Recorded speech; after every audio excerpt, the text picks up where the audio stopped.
오늘은 은혜를 붙들자라는 제목으로 함께 하나님의 말씀을 나누도록 하겠습니다. 오늘은 설교를 좀 짧게 하고 기도도 좀 짧게 하고 성찬과 세례와 성찬 예식을 거행하도록 하겠습니다. 감사는 수만 가지 종류의 감사가 있습니다. 근데 그것을 두 가지로 제가 크게 나눠서 압축하여 여러분들에게 설명을 좀 해보려고 합니다. 첫째는 나 중심의 감사입니다. 또 하나는 하나님 중심의 감사로 나눌 수 있습니다.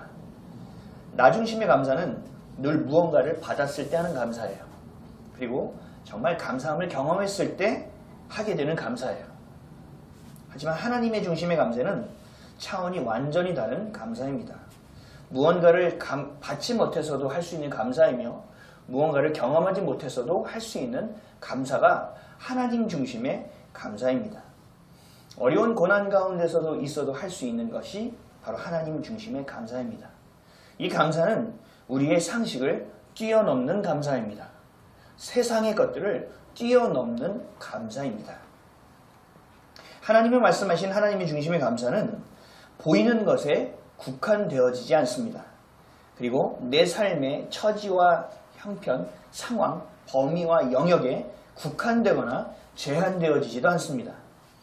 내 삶에 멈춰져 있지도 않습니다. 감사할 수 있는 거리가 아닌 내가 하나님과의 깊이 있는 만남, 인격적인 만남, 온전한 신뢰의 관계가 있을 때만이 경험할 수 있는 감사입니다. 하나님이 말씀하시는 감사를 그 관계 안에서, 그 임재 안에서만이 경험할 수 있게 된다는 것이죠. 하나님과의 관계성에서, 친밀함 속에서 경험할 수 있는 감사. 이건 과연 어떤 감사일까? 제가 예를 한번 들어보겠습니다. 집에 먹을 것이 없어요. 그래서 콩나물을 데쳐서 이렇게 쌓아놔요. 제가 어렸을 때 저희 집이 좀 많이 어려웠어요. 계속 어려웠죠. 어려웠는데 누군가가 용돈을 100원을 주면 갈등이 생기는 거였죠. 쭈쭈바가 50원이고 핫도그 이만한 게 50원이었기 때문에 아주 궁합이 잘 맞는 두 가지 음식을 먹을 수 있었거든요. 두 손을 가득하여 부자 아들처럼. 근데 집에 늘 먹을 것이 없는 게 걸리는 거예요. 그래서 그 100원을 들고 늘 갈등을 해요. 상가로 걸어가면서 갈등하면서 결국 제 발걸음은 야채 상점으로 갑니다. 그 아파트 지하 상가의 지하에 내려가면 야채 파는 할머니가 있었는데 아줌마가 콩나물 100원어치요? 진짜 이만큼이었어요 그때. 그거를 가지고 뒤에다 가져다 드리면 어머니가 맛있게 콩나물 국을 끓여주시고 콩나물 무침도 해주셨죠. 근데 이런 콩나물을 내가 집에 이렇게 쌓아놨다는 거예요. 내가 오늘 밥을 먹을 게 없어. 콩나물밖에 없어서. 근데 이렇게 기도해요. 주님, 콩나물이라도 주셔서 감사합니다. 제가 배를 고를 수 있는데 아니 감사합니다. 라고 이렇게 기도할 수 있을 거예요. 그런데 정말 배고픔을 경험했다면 이 감사는 참된 감사일 거예요. 하지만 지금 우리가 살아가는 지금의 환경 가운데서 이렇게 기도한다면 저는 이거는 진심의 기도일 가능성은 적다고 생각합니다. 내가 집에 다른 것을 먹을 것이 있고 아니면 내가 라면을 끓여 먹을 수도 있고 여러 가지 상황 가운데서 콩나물을 놓고 주님 감사합니다 라고 기도하는 것. 근데 내가 정말 배고픔을 경험해서 정말 먹을 것이 없어 이거라도 주셔서 감사합니다라는 그 감사의 차원은 너무나도 다르다는 얘기예요. 만약에 정말 배고파서 먹을 것이 없는 가운데서 드렸던 감사라면 주님이 받겠지만 그렇지 않은 감사라면 가짜의 감사일 수 있다는 것입니다. 그리고 자기 위로의 감사일 수 있습니다. 그리고 의식적인 감사에 지나지 않을 수도 있습니다. 자신의 환경을 인정하고 싶지 않아 드리는 가짜 감사일 수 있고 내 처지를 인정하고 싶지 않아 드리는 가짜 감사의 가능성이 굉장히 크다는 얘기죠. 진짜 감사는 어려움에 처해 있을 때 하는 감사가 아니라 그 어려움 가운데, 그 고난 가운데, 그 끝없는 터널이 아니라 동굴과 같은 절망 가운데서, 깊은 절망 가운데서 그 작은 빛을 경험한 사람, 그 하나님의 은혜를 경험하고 맛본 사람만이 고백할 수 있다는 것입니다. 어려운 가운데서 자신의 연약함을 고백할 수 있던 자, 그리고 가난한 심령 가운데서 하나님의 은혜를 경험한 사람만이 진짜 감사를 고백할 수 있습니다. 어려운 가운데 모든 것을 다하여 하나님을 신뢰할 수밖에 없는 상황이라 할지라도 내 모든 것을 다하여 하나님을 신뢰하며 고백한 사람만이 경험할 수 있는 감사, 이것이 바로 하나님 중심의 감사가 되는 거예요. 다른 어떤 선택도 아닌 하나님만이 옳다고 고백하며 신뢰할 수 있는 사람만이 진짜 하나님이 주시는 하나님의 중심의 감사를 고백할 수 있다는 것입니다. 제가 이 감사를 얘기하는 것은 여러분들 스스로가 여러분들 스스로를 속일 수 있다는 사실이에요. 내가 감사하는 것, 내가 은혜 받았다, 내가 예배 드렸다, 내가 눈물을 흘렸다, 이거에 내 스스로가 속는 경우는 너무나도 허다하게 많다는 사실을 아셔야 돼요. 그래서 세상 사람들이 말하는 감사, 하나님의 자녀들이 말하는 감사, 이것은 완전히 다르다는 사실. 나 중심의 감사와 하나님의 중심은 완전히 다를 수밖에 없어요. 하나님의 은혜를 붙들어 놓은 경험이 있으십니까? 이거 아니면 정말 하나님 아니면 난 끝이에요. 주님, 오늘 12시간인데요. 돈 주셔야 돼. 이런 거 말고 정말 그냥 내려앉은 거예요. 절망밖에 없어요. 내가 내일 살 이유가 없어졌어요. 아침에 제가 경험한 거예요. 잘 때 자는데 눈을 감는데 잠이 안 오죠. 그러면 제가 저한테 얘기하는 거예요. 야, 잠은 왜 자니? 네가 뭐 한 게 있다고. 그리고 아침에 깨요. 눈을 떠요. 또 깼네. 깨서 뭐 한다고. 왜 깬 거야 도대체. 밥상에 앉아서 내가 이걸 먹어도 되나? 왜 먹어? 할 수 있는 것도 없고 한 것도 없고 해야 할 것도 없는데 나 같은 인생이 이거 밥 먹어도 돼? 이런 아주 절망적인 상황 가운데서 빛이 싫었어요. 그랬던 상황 가운데서 하나님을 붙들었다는 거죠. 너무 괴로워서 기도도 안 되다가 어느 날은 있으면 좀 나와보라고 따지다가 제가 이런 기도를 했거든요. 주님, 저 한 번만 안아주세요. 내가 다른 거 필요 없어. 있던 없던 나 다른 거 다 상관 안 할게. 지금 환경이고 뭐고 나 다 괜찮아. 그냥 이대로 있어도 돼요. 그냥 한 번만 안아주시면 안 돼요. 누군가가 날 한 번 안아줬으면 좋겠는데 그냥 아무것도 없이 그냥 아무 말 없이 그냥 날 한 번만 안아줬으면 좋겠는데 그게 없는 거예요. 그래서 주님한테 기도한 거죠. 그것도 간절히 기도한 것도 아니에요. 자포자기하는 심령으로 기도했어요. 돌아보니 제가 은혜를 구했던 것이었고 그 은혜를 붙들었던 것이었어요. 그것이 믿음이 생기기 시작했던 거였고 그래서 제가 그 상식을 뛰어넘는 감사를 할 수 있게 된 거예요. 그 상황에서 정말 제가 뭘 느꼈냐면 제가 수도 없이 그런 기도를 해봤겠죠. 근데 그 순간에서 정말 따스함을 경험하게 해주셨어요. 그냥 따스했어요. 그냥. 그래서 그때 처음으로 소리 안 내고 울 수 있었어요. 그냥 소리 안 내고 막 울었어요. 이 마음으로 막 울었는데 눈물이 막 떨어지더라고요. 근데 그 눈물이 감사의 눈물이었다는 거예요. 우리가 세상에 말하는 나 중심의 감사, 하나님이 말씀하시는 하나님 중심의 감사, 이것이 구별되어져야 돼요. 우리는 세상의 상식을 뛰어넘는 감사를 할 수 있어야 합니다. 우리는 세상이 말하고 있는 감사를 넘을 수 있어야 돼요. 그리고 하나님이 주시는 감사, 내 상황과 관계없는 감사를 할 수 있어야 돼요. 그걸 경험할 수 있어요. 그 은혜를 경험한 자, 그 은혜를 붙든 자가 그런 경험을 할 수 있다는 거죠. 결국 세상에 나와 보면 그것이 바로 구별됨이라는 거예요. 감사로 구별되는 거예요. 감사로 세상의 딸들과 하나님의 아들들이 구별되어지는 거예요. 성경에서 이 구별됨을 뭐라고 얘기한다고 했죠? 거룩함이라고 얘기한다는 거죠. 하나님 중심의 감사를 하는 것은 뭔지 아세요? 하나님이 영화롭게 하지만 그 감사를 통하여 하나님이 우리에게 주시는 것은 뭐냐? 거룩함을 회복하는 과정으로 만들어주신다는 거예요. 이 땅에서 구원은요, 엄밀히 말하면요, 하나님은 우리를 만드실 때 하나님의 형상으로 만드셨어요. 그래서 너무 좋으셨대요. 근데 우리는 이 땅에 살면서 우리의 모습이 왜곡되어지고 훼손되어져서 하나님의 형상을 잃어버리는 거예요.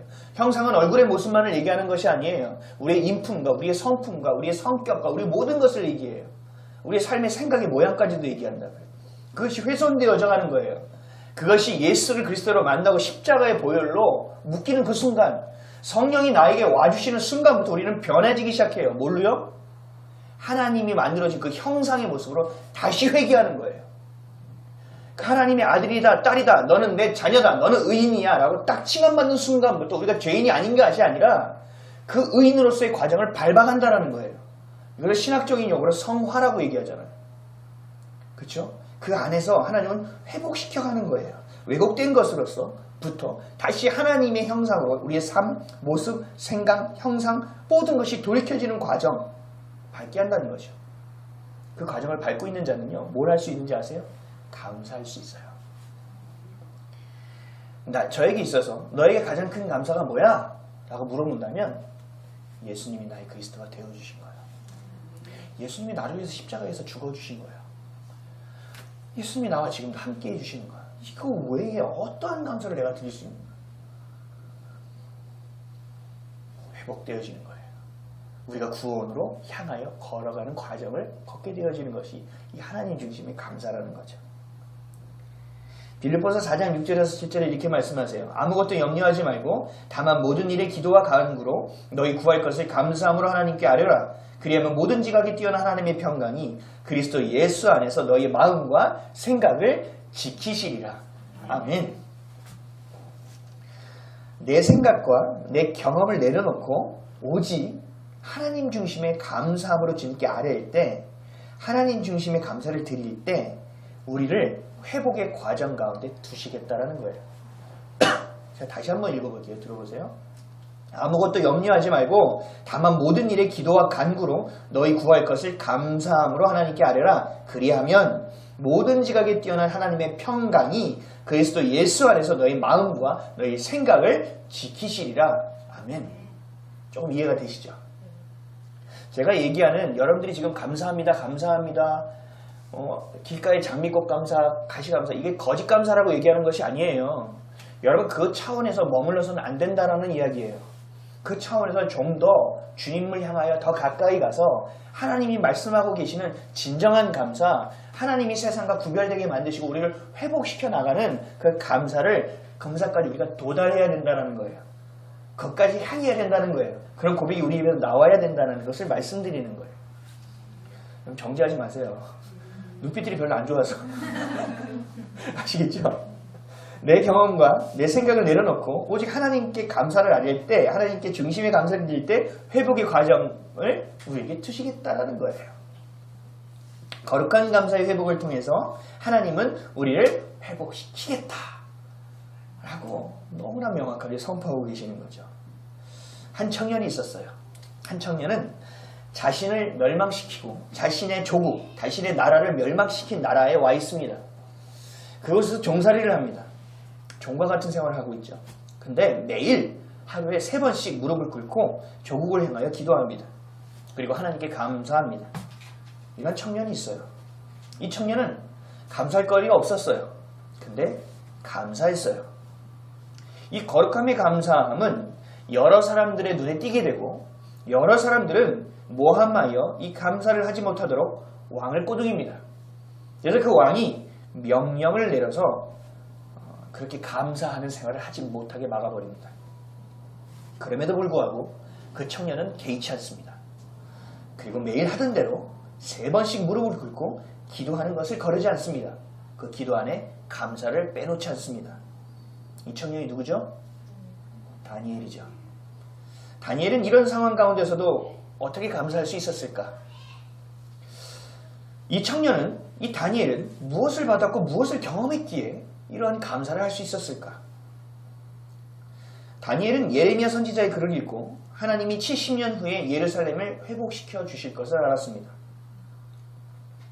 그러면 그 70년 후에 회복될 것을 가지고 감사할 수 있었을까? 저는 그렇게 할 수 없었을 거라고 봐요. 내가 당장 힘들고 내가 당장 어렵고 내가 지금 처한 상황을 보게 되지, 내가 70년 후에 우리 은빈이가 앉아있는데 은빈이한테 얘기하는 거예요. 너 60 이후에 네 인생 필 거야. 그럼 은빈이가 와우 목사님 오 감사해요 예스 막 이럴까요? 네, 다시 한번 60세 후 잠깐만. 뭐야 이거? 이렇게 되겠죠. 이렇게 되니까 다니엘의 이해가 좀 되시죠?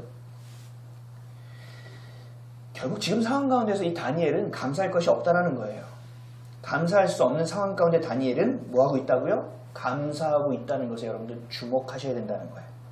다니엘서 6장 10절에 이렇게 얘기합니다. 말씀하십니다. 다니엘이 이 조서에 왕의 도장이 찍힌 것을 알고도 자기 집에 돌아가서는 윗방에 올라가 예루살렘을 향한 창문을 열고 전에 하던 대로 하루 3번씩 무릎을 꿇고 기도하며 그의 하나님께 감사하였더라. 아멘. 아멘이시죠? 아멘. 다니엘처럼 어떤 상황 가운데서도 감사할 수 있으시겠어요? 제가 방법을 하나 알려드릴게요. 아멘이 좀 떨렸거든요.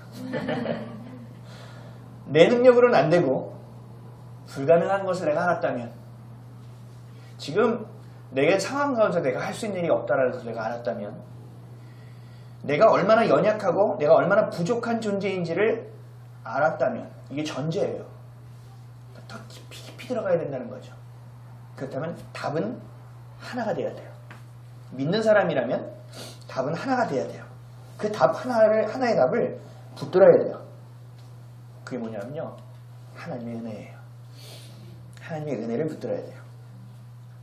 내 부족함을 인정하고 도움을 구해야 하고요, 기대하고 의지할 수 있는 것은 성령님밖에 없다는 사실을 붙들어야 합니다. 하나님의 은혜를 구하고 그 능력을 구하고 그 권세를 구하는 것밖에는 내가 할 수 있는 것이 없다고 여겨야 합니다. 그러면 여러분이 하나님 중심의 감사를 할 수 있게 됩니다.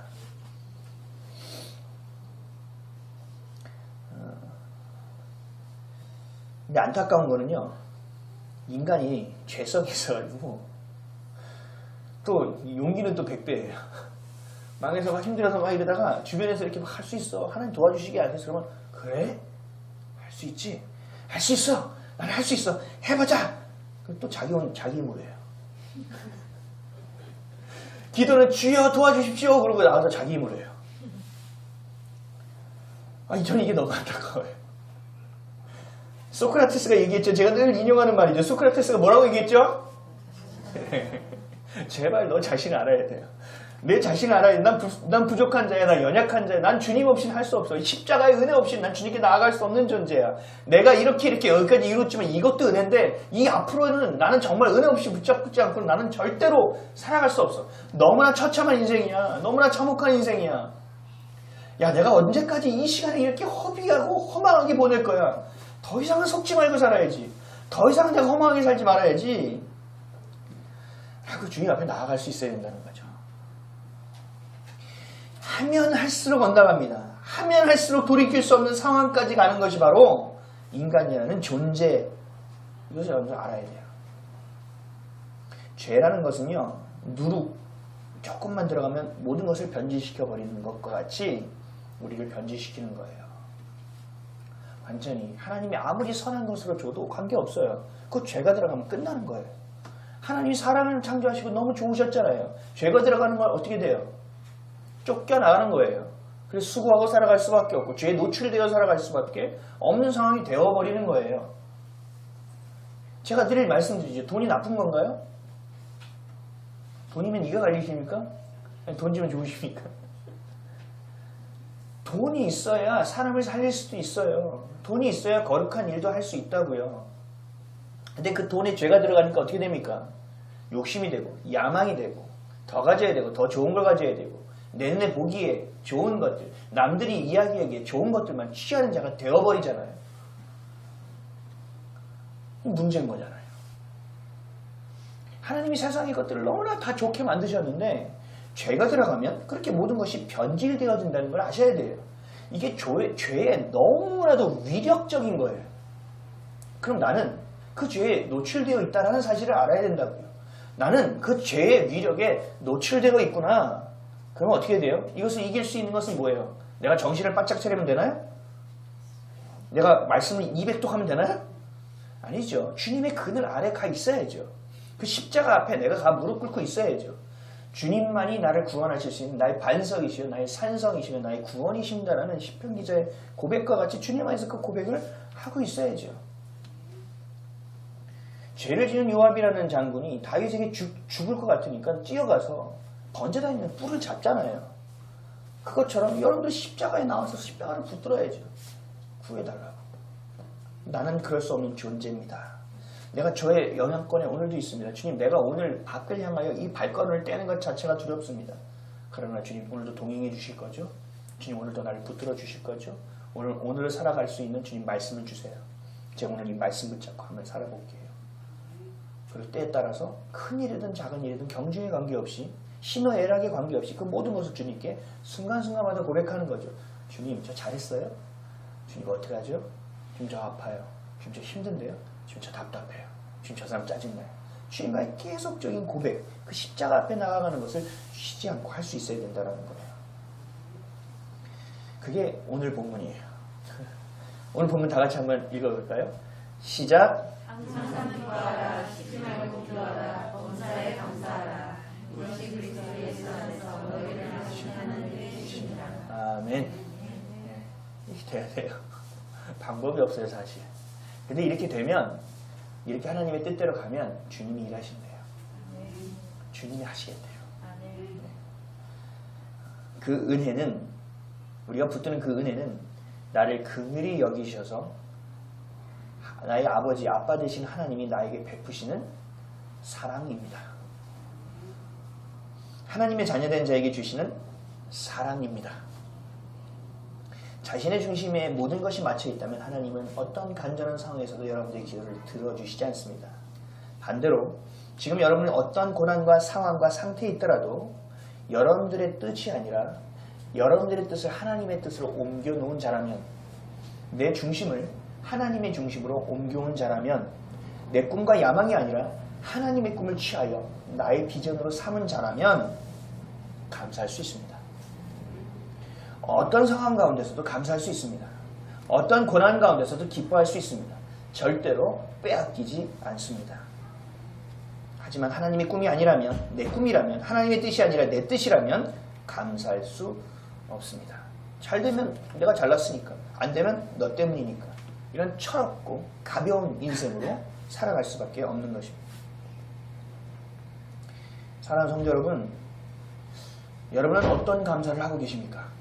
그리고 여러분들은 하나님의 자녀로서의 정체성을 붙들고 살아가고 계십니까? 오늘 아침에 일어날 때 스마트폰부터 붙으십니까?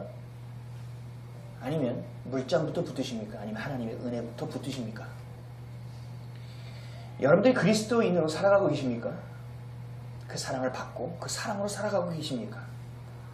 여러분, 교회로 살아가고 계십니까? 그 감사에 초점을 맞춰 다시 본다면 내가 어떻게 살아가고 있는지가 드러나게 될 것입니다. 그것을 한탄하는 것이 아니라 기도의 자리로 나아가면 돼요. 주님, 나를 다시 긍휼히 여겨주십시오. 나를 붙들어 주십시오. 다시 세워주십시오. 잘못된 것이 있으면 주님, 아파도 괜찮습니다. 무너뜨려 주세요. 대신 다시 세워주세요. 주의 것으로. 나 중심의 거짓 감사에 스스로도 속고 있는 인생을 살아서는 안 됩니다. 이제는 그럴 시간이 없어요. 나 중심의 감사에, 내가 늘 하는 감사에 푹 빠져서 속고 있는 삶을 살아서는 안 됩니다. 그럼에도 불구하고 그래도 괜찮아, 주님의 은혜를 붙들면 돼, 어떤 상황 가운데서도 나는 주님을 붙들 거야 라는 선택의 결단이 어떤 상황이 이루어지기 이전에 여러분들의 마음속에 이미 결단되어지기를 주님의 이름으로 간절히 축원드립니다. 결단하고 그 감사의 열매를 기대하세요. 그리고 기다리세요. 어디서 기다려요? 인내의 기도의 자리에서, 그리고 내 삶의 자리에서 예배하며, 그리고 기뻐하세요. 왜요? 신뢰하니까. 그리고 기도하세요. 그런 저와 여러분 되시기를 주님의 이름으로 간절히 축원드립니다. 기도하겠습니다. 주님, 고맙습니다. 오늘 주의 말씀을 바라봤습니다. 주님, 우리가 붙들 것은 하나님의 은혜뿐입니다. 그리고 감사하는 것, 하나님 인간적인 감사하지 않게 하십시오. 우리가 그것을 뛰어넘는 하나님 중심의 감사를 경험하게 해주십시오. 그리고 모든 인간적인 감사를 다 포용하고도 남는, 그 어떠한 고백을 해도 그것이 덮여지지 않는 만큼의 주님이 주신 너무나도 위대하고 감사한 그 회복 가운데 있는 우리를 구원하고자 하는 그 감사를 우리 입술로 주님 앞에 고백하는 자들로 성장하게 도와주시옵소서. 주님 무엇인지 심든지 그대로 거두리라고 약속하지 않으셨습니까? 오늘 결단합니다. 그 감사를 심습니다. 주님 열매를 허락하여 주옵소서. 감사드리며 예수님의 이름으로 기도합니다. 아멘.